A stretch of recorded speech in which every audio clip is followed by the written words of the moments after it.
Hello everyone, आप सभी का स्वागत है एक बार फिर से आपके चैनल कॉम्पिटिटिव टारगेट क्लासेस पे। तो जैसा कि आप सभी का क्लासेस कंटिन्यू चल रहा है, जो कि ल्यूसेंट बुक को आपको टारगेट रखा गया है 1 मंथ के अंदर आपका कंप्लीट कर दिया जाएगा।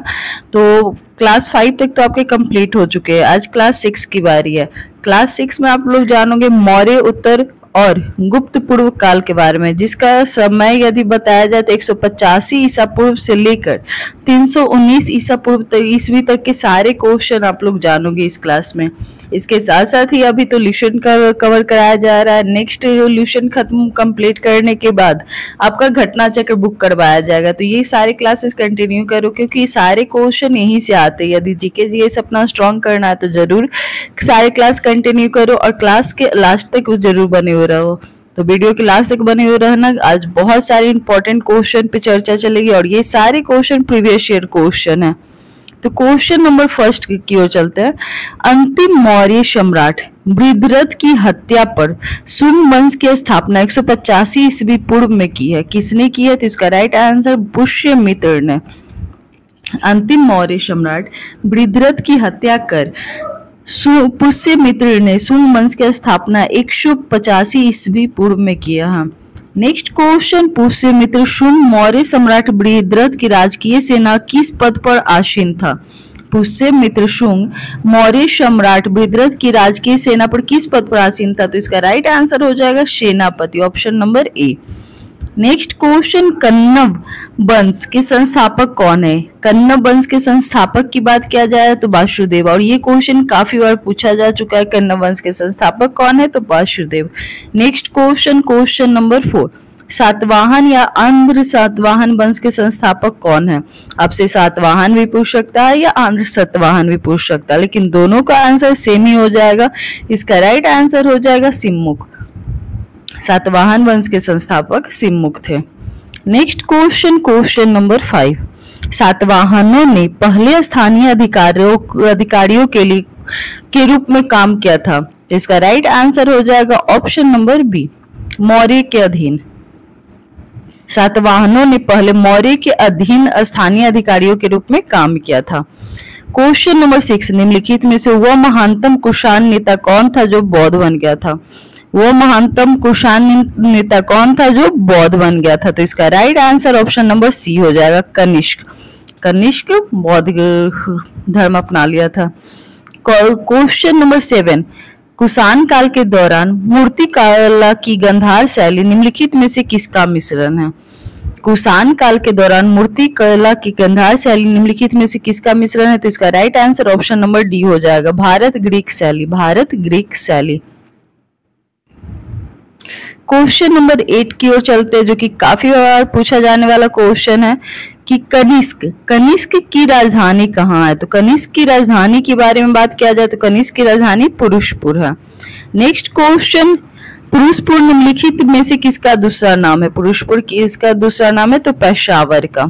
इसका right answer option number C हो जाएगा।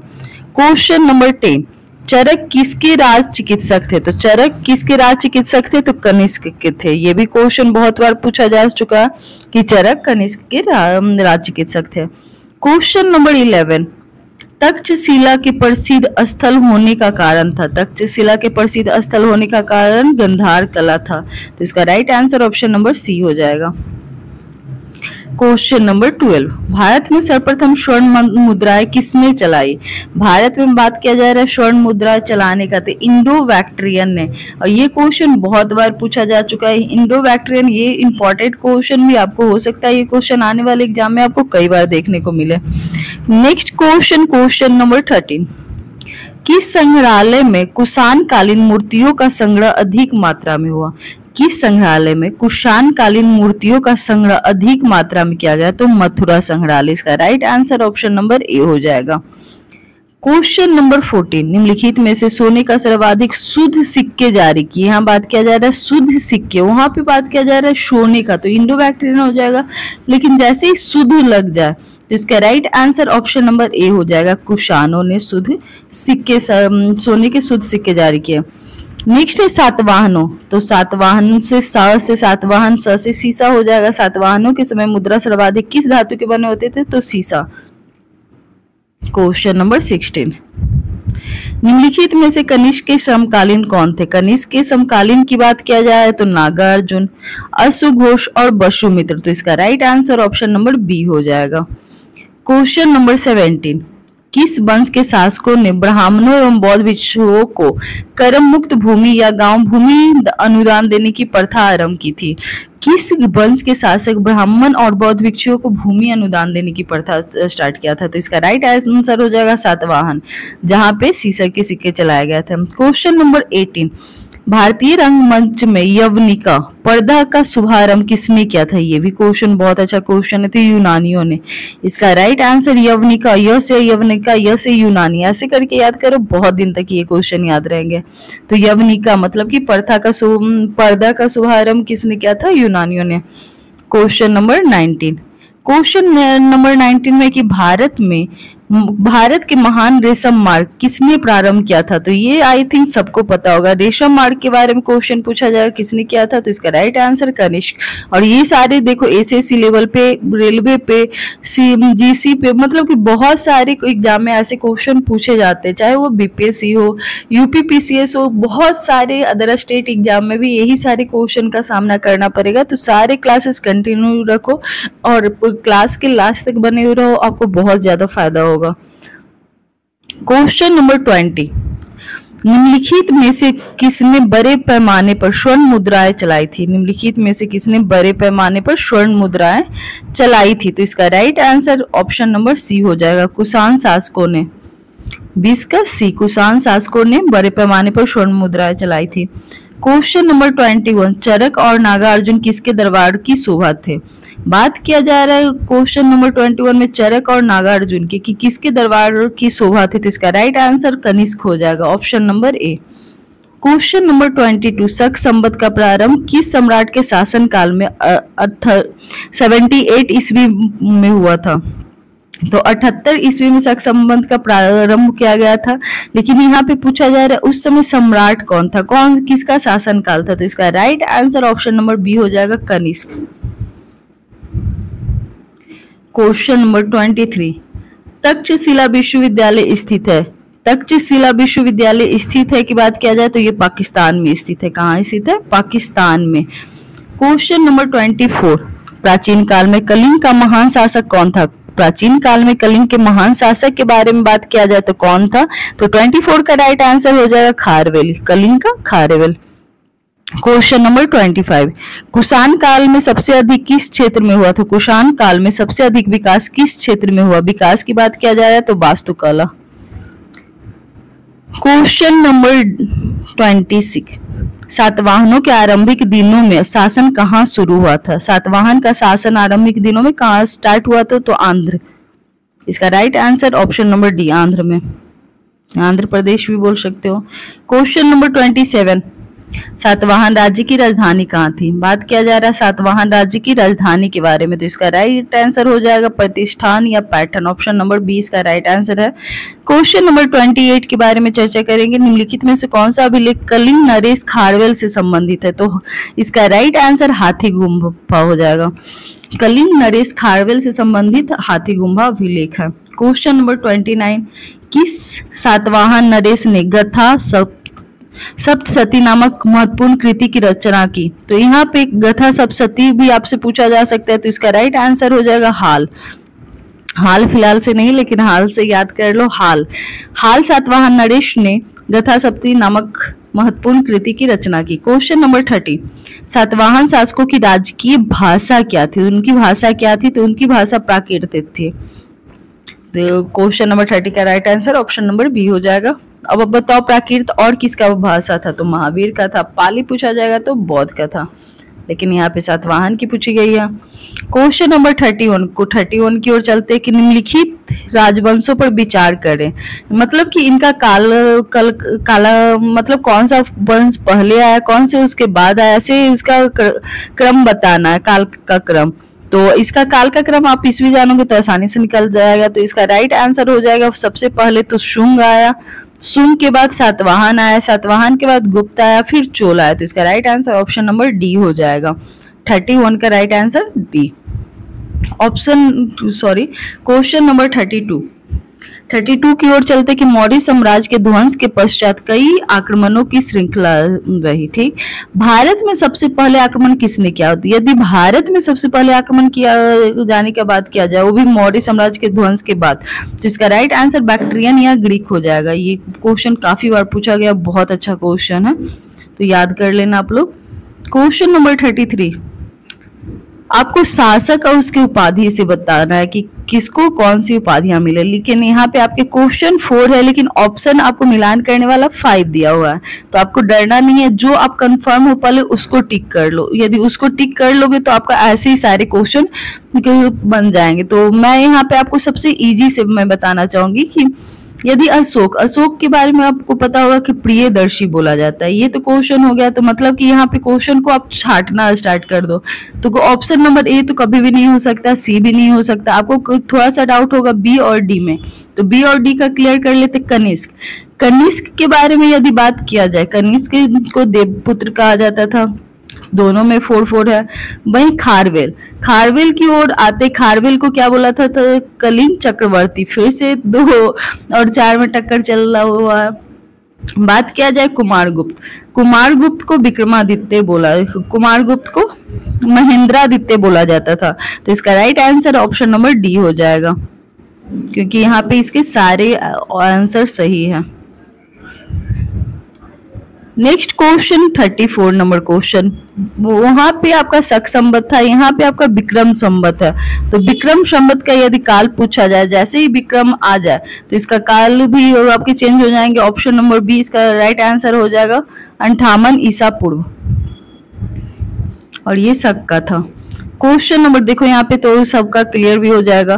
क्वेश्चन नंबर 35 की ओर चलते हैं कि विक्रम संवत 58, शक संवत 78, वही गुप्त संवत 320 ईस्वी पूर्व, वही कली संवत 70, तो एक बचा है तो ऑप्शन ए। तो इसका राइट आंसर आप लोग देख सकते हो 35 का right answer option number D हो जाएगा, जो कि आसानी से मिल गया यदि आपको इसके ईस्वी क्रम याद रहेंगे तो।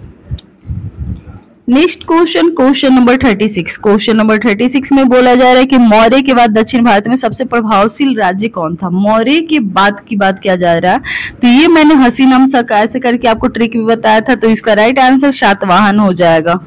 Next question 37 number question, Buddha की खड़ी प्रतिमा निम्न में से किस काल में बनाई गई। बुद्ध की खड़ी प्रतिमा की बात किया जा रहा है, तो इसका right answer option number B हो जाएगा, कुषाण काल में। क्वेश्चन नंबर 38 की ओर चलते हैं कि सुंग वंश के बाद किस वंश ने भारत पर राज किया था। तो ये तो आसानी से आप कर सकते हो, हसीनम शक मतलब सुंग के बाद कन्नव आएगा।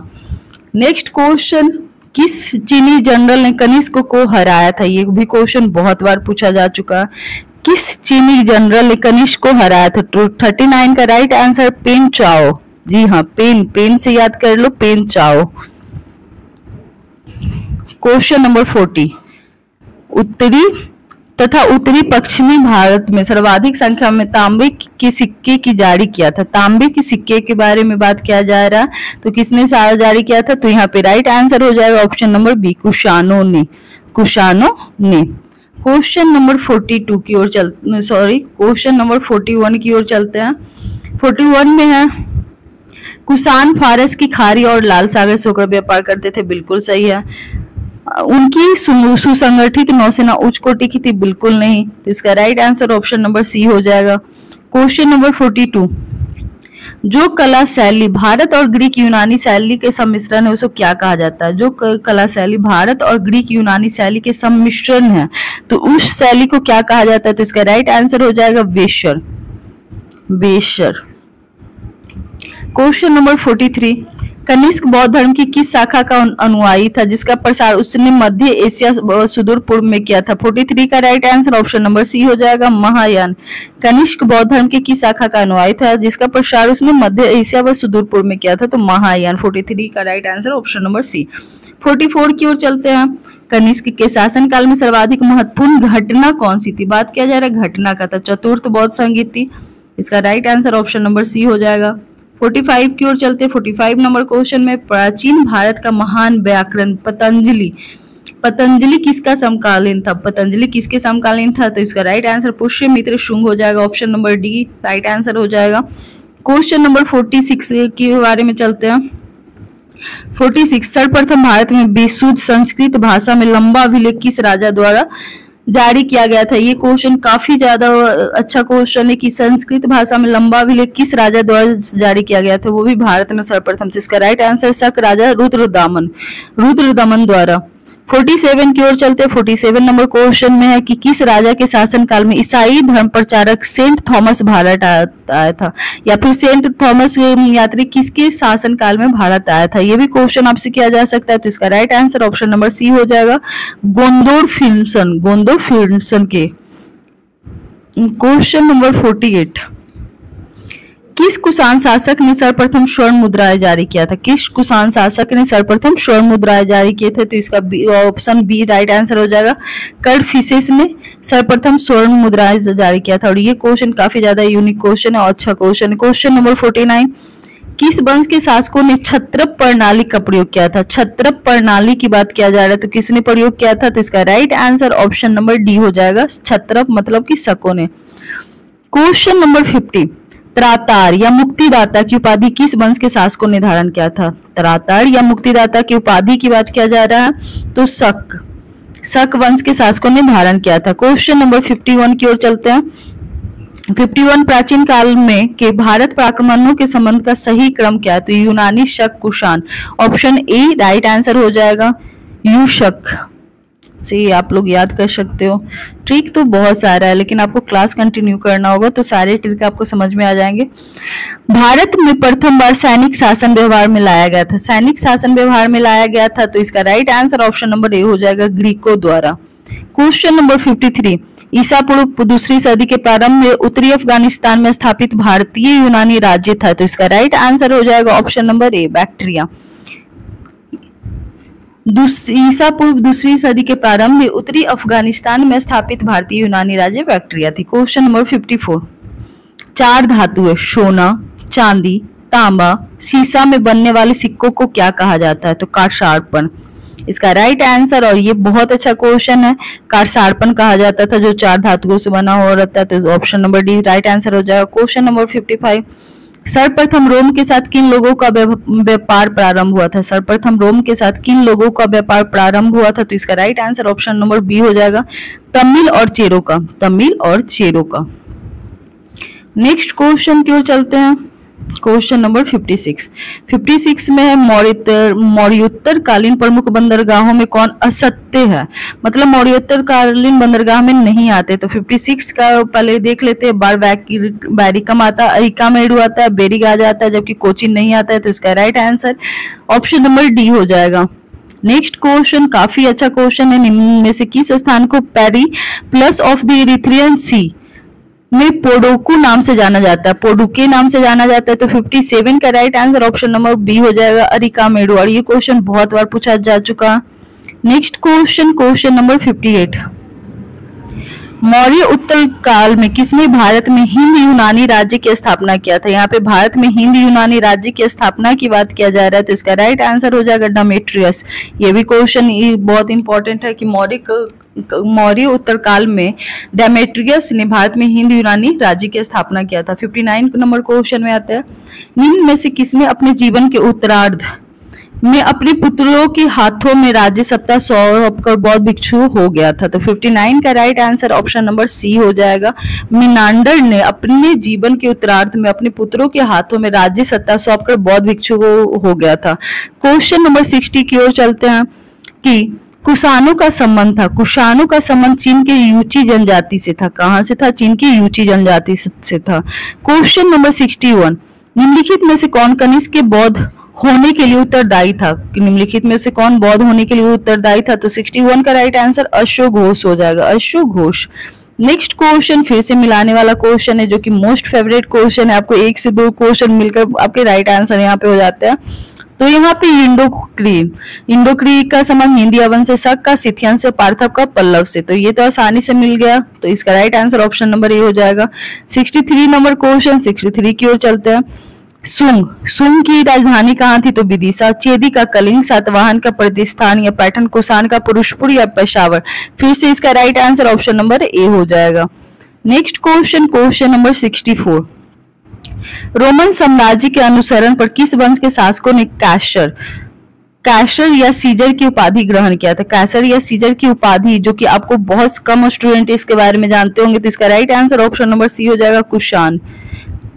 क्वेश्चन नंबर 65, निम्नलिखित में से किसका निर्माण सुंग काल में हुआ था? तो सुंग काल में यदि निर्माण की बात किया जाए तो भरूच का हुआ था, सांची स्तूप का हुआ था, भाजा स्तूप का हुआ था, मतलब कि इसका right answer option number D हो जाएगा। क्वेश्चन नंबर 66, सातवाहन नरेश हाल के समकालीन गुणाढ़ ने किस प्राकृतिक ग्रंथ की रचना किया था? तो इसका राइट आंसर बृहत कथा, जो कि बहुत अच्छा क्वेश्चन है। 67 नंबर क्वेश्चन की ओर चलते हैं। निम्नलिखित पर कथनों पर विचार कीजिए और इनमें से कौन सा कथन सही है? तो इसका पहले देख लेते कौन कौन सा क्वेश्चन है। कि सातवाहन शासकों बौद्ध पर अत्याचार करते थे, गलत बात, ये गलत क्वेश्चन है। पुष्यमित्र शुंग ने बौद्धों को संरक्षण देते थे, बिल्कुल गलत। क्वेश्चन नंबर मतलब ऑप्शन 3, बौद्ध ग्राम शशांक ने बौद्ध वृक्ष को कटवाया था, बिल्कुल सही है, तो इसका right answer option number D हो जाएगा। क्वेश्चन नंबर 68 की ओर चलते हैं। निम्नलिखित में से किस अभिलेख में चंद्रगुप्त मौर्य और अशोक दोनों का उल्लेख है? ये बहुत अच्छा क्वेश्चन है, हमको लगता है इस चैप्टर का सबसे बेस्ट क्वेश्चन ये है कि निम्नलिखित में से किस अभिलेख में चंद्रगुप्त मौर्य और अशोक दोनों का उल्लेख मिलता है? तो इसका राइट आंसर हो जाएगा ऑप्शन नंबर बी, महाक्षत्रप रुद्रदमन का जूनागढ़ अभिलेख में चंद्रगुप्त मौर्य और अशोक दोनों का उल्लेख मिलता है। क्वेश्चन नंबर 69, प्राचीन भारत में निम्न में से किस एक ने नियमित रूप से सोने के सिक्के चलवाए थे? नियमित रूप से सोने के सिक्के की बात किया जाए तो ऑप्शन नंबर सी इसका राइट आंसर हो जाएगा, कुषाण। क्वेश्चन नंबर 70 का कलिंग नरेश खारवेल किस वंश से संबंधित था? कलिंग नरेश खारवेल की बात किया जाए तो चेदी राजवंश से संबंधित था। लास्ट क्वेश्चन आज का कि प्राचीन भारत देश की अर्थव्यवस्था में अत्यंत महत्वपूर्ण भूमिका निभाने वाली श्रेणी संगठन के संदर्भ में निम्नलिखित में से कौन सा कथन सही है? तो इसका right answer option number C हो जाएगा, मतलब कि 2 और 3 सही है कि श्रेणी ही वेतन का काम करने के नियमों और मानकों की कीमतों को सुनिश्चित करता था। श्रेणी अपने सदस्यों पर न्यायिक अधिकार होता था। तो आज का क्लास 6 का ये सारे क्वेश्चन आपके कंप्लीट हुए। जैसा कि आपको पता है कि क्लास 6 में आपके मौर्य उत्तर और गुप्त पूर्व काल चल रहे थे, जो कि 185 ईस्वी पूर्व से 319 ईस्वी तक के सारे क्वेश्चन आपके यहाँ पे कंप्लीट होते हैं। नेक्स्ट क्लास 7 में आपको संगम काल के बारे में बता दिया जाएगा, जो कि काफी इंपॉर्टेंट है, तो जरूर उस वीडियो को भी देखना। आई होप ये वीडियो और ये क्लास आपको पसंद आएंगे। तो और नेक्स्ट क्लास के बारे में बात किया जाए तो घटना चक्र का बुक चलेगा। तो थैंक यू दोस्तों।